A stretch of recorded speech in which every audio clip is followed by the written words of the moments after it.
Oke, ini dua HP ini sumpah deh ini mirip banget. Speknya tuh spek apa ya, desainnya ya, hardware-nya tuh mirip parah, bukan mesinnya, bukan software ya. Di sini lu bisa lihat yang di sebelah kanan tuh dari si Samsung punya dan sebelah kiri dari produk Google punya. Kalau dari sekilas gini lu bisa lihat ya, ukurannya tuh size-nya itu kayak mirip parah. Kayak gimana ya gua ngejelasinnya, kayak produk serupa tapi tak sama aja, ya kan, ya kan, ya kan, ya kan. Jadi gue bakal bahas kedua HP ini ya, antara produk Google dan si Samsung. Oke, jadi ini adalah Samsung Galaxy A8 2018 yang di sebelah kanan dan Google Pixel 3a yang di sebelah kiri.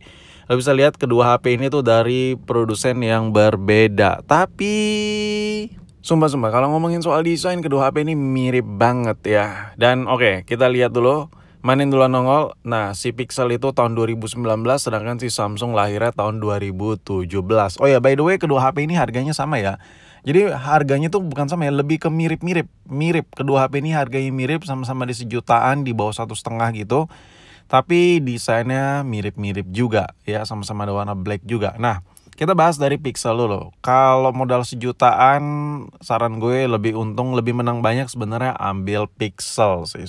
Dan kedua HP ini baterainya sama-sama loh ukurannya.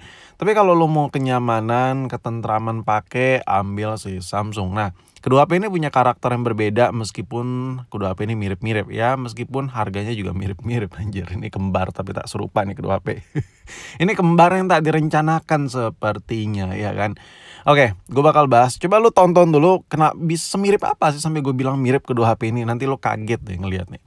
Nah, kalau lu seandainya butuh banget yang pemakaian daily, yang buat harian banget, yang benar-benar lu butuh banget, yang masih kerja keras banget HP-nya tapi dana lu nyekak mentok di sejutaan, saran gue ambil si Pixel ketimbang Samsung. Cuman agak sedikit berisiko kalau lu pilih Pixel. Kenapa? Karena Samsung itu resmi ada di Indonesia, sedangkan si Pixel ora ada pisan cuy. Nah, itu terlepas dari masalah itu, sekarang kita ngomongin ke yang lain nih, kamera. Kalau ngomongin kamera, si Samsung ini jelas nggak ada apa-apanya. Apalagi Samsung ini lahir tahun 2017, lebih lama. Sedangkan si Pixel ini lahir tahun 2019, lebih baru. Hampir 2 tahun lebih baru si Pixel. Jadi lu modal sejutaan, kalau lu pilih Pixel, lu dapat HP yang lebih baru ketimbang lu beli yang Samsung, dan lu dapat kamera yang lebih bagus, lebih baik, fiturnya lebih banyak ketimbang beli yang si Samsung. Bahasa kasarnya itu, makanya gue bilang kalau lu mau pemakaian ekstrim daily gitu, menang lebih banyaknya tuh lu pilih Pixel. Cuman buat kenyamanan, ketentraman tetap pilih Samsung. Oke, kita fokus ke kamera. Untuk si Pixel dan si Samsung ini perbedaannya apa sih yang signifikan? Kan kedua HP ini mirip banget ya kan. Nah, kalau si Pixel itu dia bisa ngerekam di 60 fps ya, ala dan 4K punya. Jadi lu bisa buat nyaingin iPhone. Nah, kalau lu udah biasa pakai iPhone, kameranya lu berasa buat ngerekam video iPhone tuh bagus. Nah, kalau lu pilih Pixel itu mirip-mirip banget sama iPhone. Sedangkan kalau lu pilih Samsung, lu berasa downgrade. Kalau lu udah biasa ngerekam video atau bikin video, bikin konten pakai iPhone terus lu pilih Samsung, lu berasa kamera lu tuh downgrade parah. Sedangkan kalau lu udah biasa pakai iPhone dan lu malah pilih Pixel, malah yang ada sebaliknya. Lu tuh berasa kayak kameranya tuh upgrade dari kamera iPhone yang harganya serupa.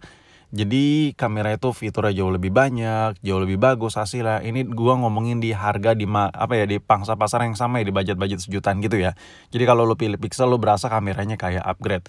Nah, sedangkan si Samsung nih gua kasih tahu ya, lu bisa lihat sendiri. Kalau lu mau butuh perekaman yang bagus di 60 fps yang smooth gitu ya kan, hasil videonya lu buat konten TikTok, YouTube, short apapun whatever lah. Si Samsung ini kurang diajak banget lah, kurang bisa diajak buat kerjasama buat bikin konten-konten kayak gitu. Nah, sedangkan kalau kita pilih iPhone di budget sejutaan, ya lu udah bisa dapat kamera yang cukup bagus. Contohnya kayak iPhone 7 ini ya, lu bisa lihat, lu udah bisa rekam di 60 fps, hasil perekaman videonya juga warnanya tuh dapet, dalam lah warnanya, hasil perekamannya berasa kayak pakai Android 3 juta 4 juta lah kalau lu ngerekam pakai iPhone 7 ini dengan kondisi cahaya yang memadai. Itu yang gue rasain ya. Jadi kalau lo seandainya pengen ngalahin si iPhone ini untuk urusan kamera ya, baik dari fitur, hasil foto, hasil perekaman video ya kan, dan buat proses editing, HP-nya itu bisa dipakai ngerekam sekaligus ngedit gitu. Gue lebih prefer ke iPhone sebenarnya. Tapi kalau lu nggak mau beli iPhone ya, gue malas beli iPhone, gue udah punya iPhone, gue pengen Android. Saran gue alternatifnya kalau lo emang nggak mau iPhone yang gue bicarain ini, Ya alternatifnya si Google Pixel. Jadi kalau seandainya lu masih belum sanggup beli iPhone yang baru, atau lu beli iPhone yang bekas takut kenapa-napa, tapi lu kayak kurang serak aja lah pokoknya beli iPhone jadul kayak yang lagi gue pegang ini, kayak gimana gitu. Alternatifnya itu untuk kamera terbaik Google Pixel. Ya apalagi Pixel 3a ini. Kamera depannya lumayan, kamera belakangnya serem banget ya, hasil rekaman video, potret ya, mode malamnya gila banget.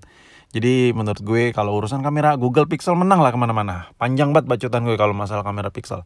Oke sekarang kita ngomongin layar. Nah ini nih, ini yang gue bilang kembar tapi tak serupa. Kedua HP ini tuh layarnya mirip parah mirip ya, banget mirip ya.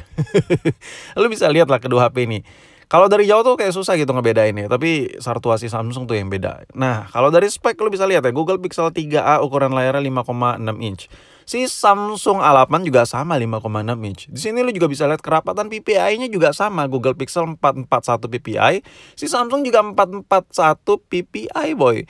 Untuk resolusinya sama, si Pixel 1080 2220, si Samsung juga sama 1080 2220 juga anjir. Jadi HP ini tuh dari spek layarnya serupa tak sama gitu. Gila ya kan. Nah ini beda dengan konten kemarin yang gue bandingin iPhone X dengan Pixel ya. Kalau itu ya meskipun layarnya sama-sama OLED, kedua HP yang gue bandingin ini lu bisa lihat nih iPhone X dan Google Pixel 4a yang lagi gue pegang ini, meskipun sama-sama OLED ya, kedua HP ini mempunyai spek layar yang jelas beda banget, beda parah, kayak nggak bisa disatuin gitu ya. Yang satu ada poninya kalau dari sisi fisik ya kan, yang satu nggak ada. Benar-benar gimana gitu. Nah kalau perbandingan kayak gini, ini nggak bisa dibilang mirip atau serupa tapi tak sama, nggak bisa karena beda ya. Tapi kalau kedua HP ini, si Samsung A8 dengan si Google Pixel, bentukan layarnya sama, spek layarnya sama, hanya corning pelapisnya aja yang berbeda. Jadi itulah kenapa gue bilang serupa tapi tak sama. Oke, jadi kesimpulannya kalau di budget sejutaan, lu mau menang banyak, dapat banyak sebanyak-banyak ya, dan bisa dipakai banget buat harian ya, pilih si Pixel, pilih produk Pixel. Contoh kayak Google Pixel 3a yang gue pegang ini, Google Pixel 3a, 4a, 3 XL, 3 biasa, 3 XL. Banyak kalau untuk varian-varian Pixel yang budget sejutaan, banyak banget. Jadi kalau mau menang banyak memang pilihannya si Google Pixel. Cuman tapi ada tapinya. Tapi dibalik banyak menang banyak itu kalau lu pilih Pixel, tapi tetap aja Samsung tuh lebih laris di Indonesia. Kenapa? Gini. Gue lebih ngerekomendasiin lu pilih Samsung aja kalau lu tuh pengen pemakaiannya nyaman. Contoh, Pixel itu non resmi, sedangkan si Samsung itu resmi punya, Sein punya, IMEI anti keblokir ya kan. Ini enak banget untuk dipakai, yang nyelo lu nggak mau ada masalah trouble dan lain-lain tuh enak banget. Cuman marketnya tuh beda lah. Nah kalau dilihat juga spare partnya juga Samsung itu melimpah ya. Di sini gue coba cari-cari itu spare partnya. LCD-nya meskipun HP ini keluaran tahun 2017 masih banyak yang jual. Itu mau spare part copotan, KW sekian, mau ori-orian, itu ada semua kalau lo cari di marketplace. Itu kalau lo mau masang sendiri bisa, karena yang jual banyak spare part ya kan. Ini contoh LCD aja. HP itu kalau rusak tuh biasanya pemakaian LCD, baterai, casing, ya kalau mesin lu tinggal ke kang servis. Nah itu komponen-komponen basicnya itu Samsung tuh banyak banget. Nah kalau lu nggak mau ribet juga, service centernya Samsung juga banyak boy. Ini gue ketik Samsung Service Center di Google Maps tuh banyak banget betaburan tuh ya. Ini di DKI aja lu bisa lihat titik-titiknya sebanyak ini. Apalagi kalau keluar kota ya kan, kayak gue lagi keluar kota sama selingkuhan gue, tiba-tiba Samsung gue rusak ya kan. Nah gampang benerin ya, service centernya banyak banget boy. ya kan. Jadi kayak easy life lah, nggak perlu ribet lah. Cuman kalau lu bener-bener nggak terlalu peduli itu dan lu butuh pemakaian yang bener-bener menang banyak, Samsung ini tergolong pelit. Lu kalau beli Samsung ini speknya tanggung, kentang, di harga yang sama dengan Pixel, lu dapat HP yang nggak sengebut Pixel ya, lu dapat HP yang kameranya nggak sebagus Pixel, lu dapat HP yang responsifnya itu nggak sebagus Pixel. Sedangkan kalau lu pilih Pixel, tapi lu nggak dapat after salesnya sebagus Samsung, tapi lu dapat HP yang sangar di harga yang sama dengan Samsung. Dapat kameranya yang bisa ngalahin iPhone, mulai dari chipset yang lebih bagus dari iPhone juga di harga yang sama. Jadi menurut gue balik lagi ke kebutuhan masing-masing lah. Lu pilih yang mana antara Pixel dan Samsung?